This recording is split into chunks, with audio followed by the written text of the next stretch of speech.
నమో వెంకటేశాయ.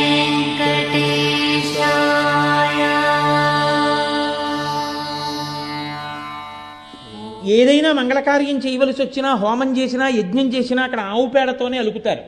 ఆవు పేడ వెంటనే అంత శుద్ధిని చేస్తుంది.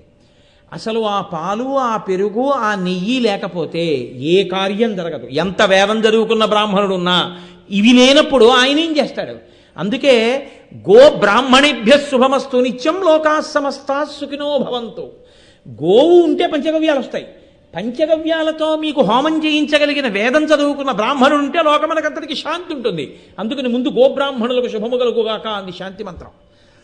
బ్రాహ్మణుడి కన్నా ముందు గోవుని చెప్పింది. అంత గొప్పది గోవు. మీరు లోకంలో ఒక వస్త్రద్వయం ఎవరికన్నా ఇస్తే వాళ్ళు పుచ్చుకుంటే మీరు ఒక వస్త్రద్వయాన్ని ఇచ్చారు అని మీ ఖాతాలో వేస్తారు.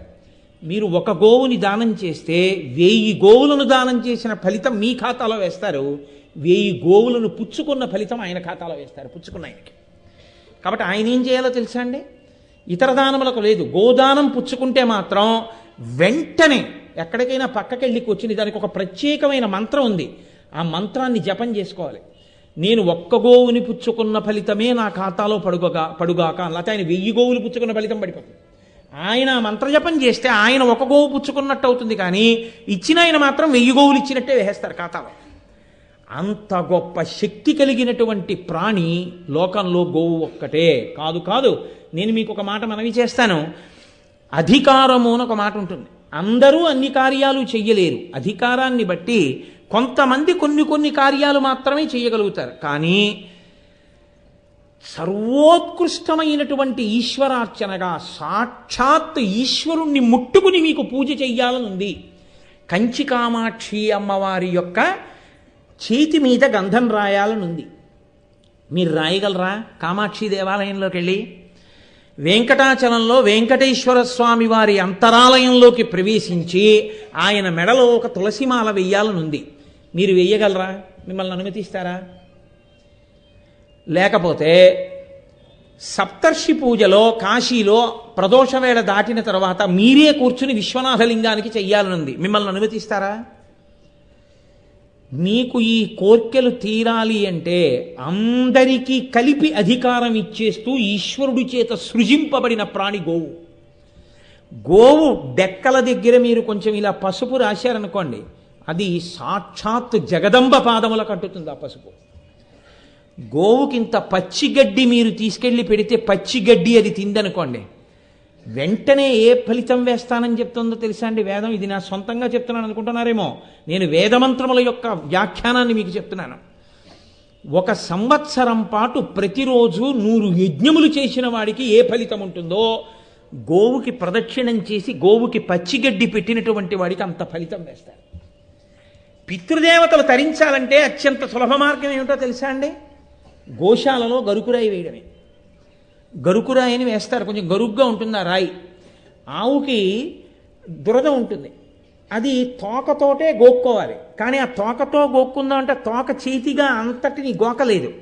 ప్రత్యేకించి దాని గంగడోలు గోక్కోవాలంటే దానికి చాలా కష్టం.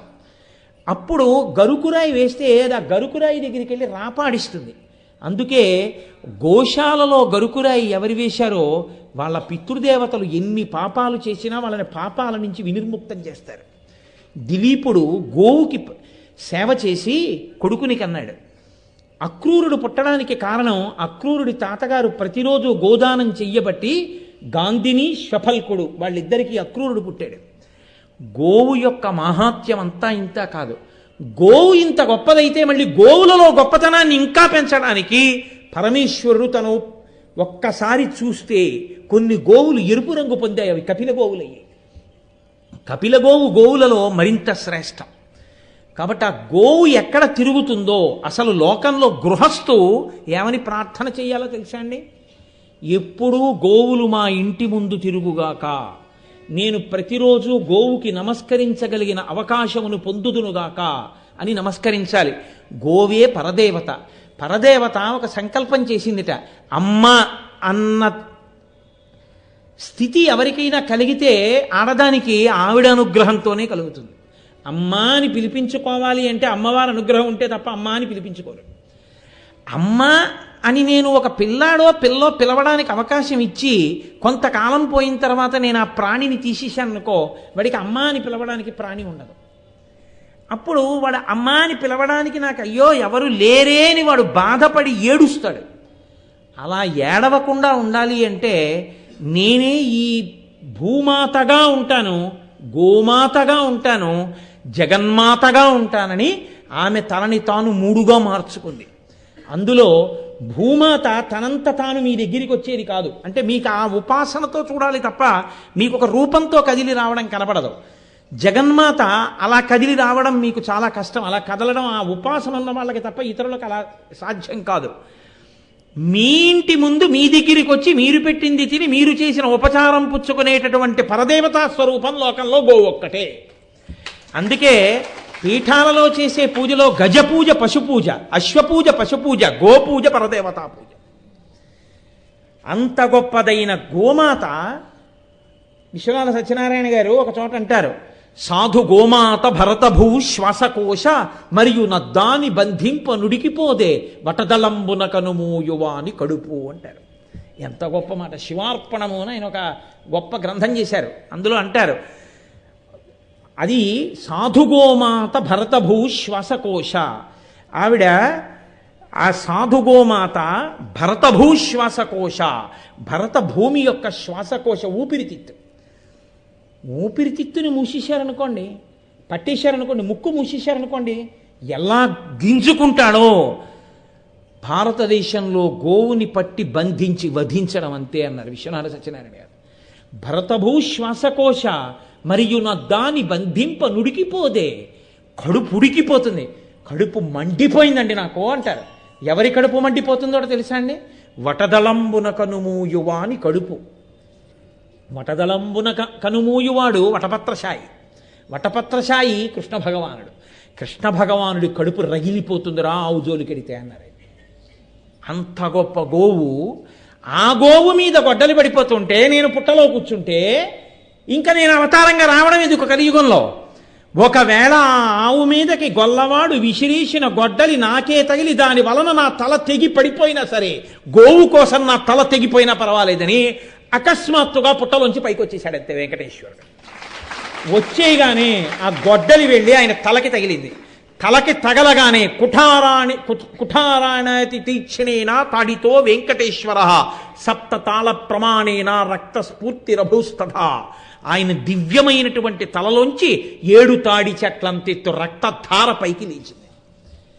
ఈ లోకంలో వెంకటేశ్వరావతారాన్ని మొట్టమొదట చూసినటువంటి వాడు ఒక్క గొల్లవాడు. అందుకే ఇప్పటికీ సుప్రభాతం చదవగానే మొట్టమొదటి దర్శనం గొల్లే చేస్తాడు. సన్నిధి గొల్ల అని అప్పుడు ఏ గొల్లవాడు చూశాడో ఆయన వంశీకులే ఇప్పటికీ వెంకటేశ్వర స్వామి వారి యొక్క సుప్రభాత దర్శనం చేస్తే ఆయనకి వెన్నపూస తాంబూలం బహూకరించి తర్వాత తెర తీసి మిగిలిన వాళ్ళకి సుప్రభాత దర్శనం ఇస్తారు. కాబట్టి ఒక గొల్లవానికి దర్శనమిచ్చాడు, కానీ ఆయన పరమేశ్వరుడి యొక్క ఆ స్వరూపాన్ని చూసి తట్టుకోలేక ఉద్విగ్నుడై ప్రాణం విడిచిపెట్టేశాడు. ఈ బ్రహ్మగారు ఆవు రూపంలో ఉన్నాడు కదండి, ఆయన గబగబా పరిగెత్తుకుంటూ ఆ చోళరాజు ఇంటికి వెళ్ళి పెద్ద ధ్వని చేసి అంబారావం చేశాడు. రాజు అరే ఆవుకి ఏ ఆపద కలిగింది ఇలా అరుస్తోందని, పూర్వం న్యాయ గంట అని ఉండేది.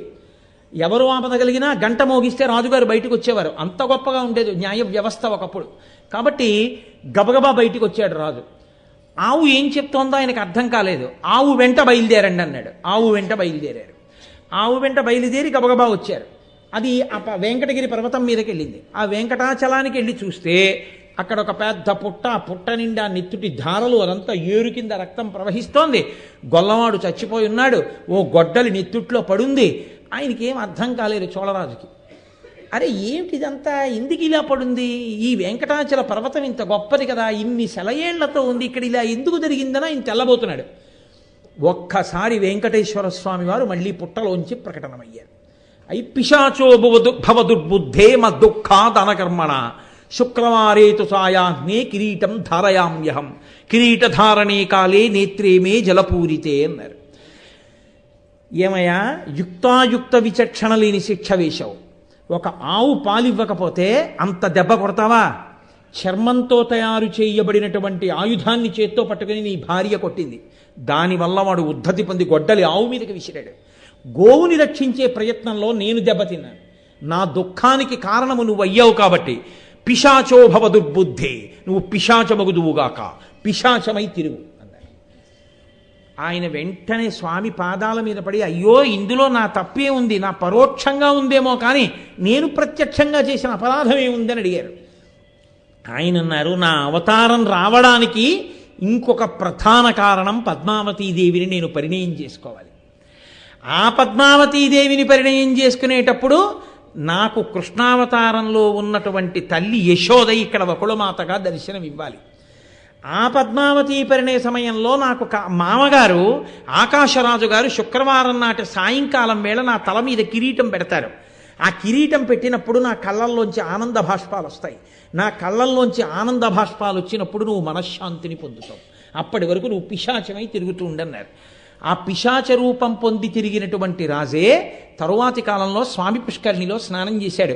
స్వామి పుష్కరిణి స్నానం గురించి మనం అంటే ఇవాళ చాలా తక్కువగా తీసుకుని వెంకటాచలం వెడితే 50 మాటలు వెంకటేశ్వర స్వామి వారి దర్శనం చేయడమే ప్రధాన ప్రయోజనంగా పెట్టుకుంటున్నాం. కానీ అసలు స్వామి పుష్కరిణి గురించి మీరు స్కాంద పురాణంలో చదివితే మీరు ఆశ్చర్యపోతారు. 28 రకములైన నరకములను తప్పించాలి అంటే ఒకే ఒక్క మార్గము స్వామి పుష్కరిణి స్నానమే అని నిర్ధారించింది.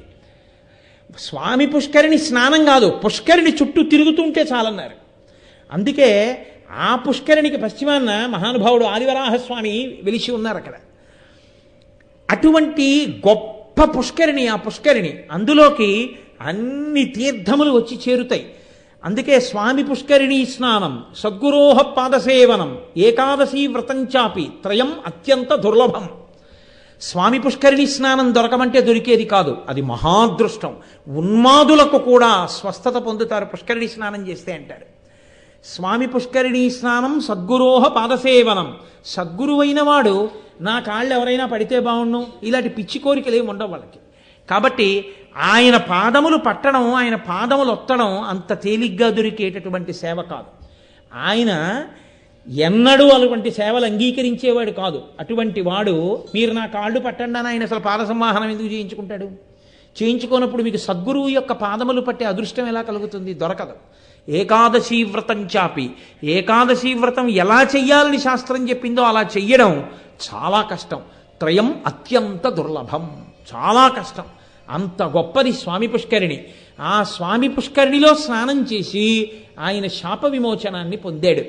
మహానుభావుడైనటువంటి వెంకటేశ్వరుడు ఆ అవతారం అప్పుడు ప్రకటనమైంది. ఆ రాజుకి కనపడిన తరువాత అప్పటి నుంచి ఆయన వాల్మీకానికి బయటికి వచ్చి అప్పటి నుంచి ఆయన ఆ పర్వత సానువుల మీద తిరగడం మొదలుపెట్టాడు. అప్పుడు వెంకటాచలం మీదకి ఎవరు వెళ్ళేవారు కాదు. ఎందుకంటే విపరీతమైన చలికి తోడు గుబురుగా పెరిగిపోయినటువంటి చెట్లు, క్రూర మృగాలు, అటువంటి వాటితో ఉండేది కాబట్టి ఎవ్వరూ అక్కడ తిరిగేవారు కాదు. ఆయన ఒక్కరే ఆ పర్వత సానువుల మీద తిరుగుతూ ఉండేవారు. ఆ పర్వత సానువుల మీద తిరుగుతూ ఉండగానే ఆయన ఆదివరాహమూర్తిని కలుసుకున్నారు. కాబట్టి శనివారం ఇవాళ చాలా గొప్ప రోజు. ఇటువంటి రోజునాడు మనం వెంకటేశ్వర స్వామి వారి అవతార ఆవిర్భావ ఘట్టాన్ని, ఆయన వెంకటాచల పర్వతం మీద తిరగడాన్ని, ఆయన అవతారంగా రావడంలో ఉన్న కదలికలలో ఆయన నోటితో చెప్పకుండా ఈ లోకానికి ఇచ్చినటువంటి సందేశాన్ని మనం ఇవాళ ఈశ్వరానుగ్రహంగా వినగలిగాం. రేపటి రోజున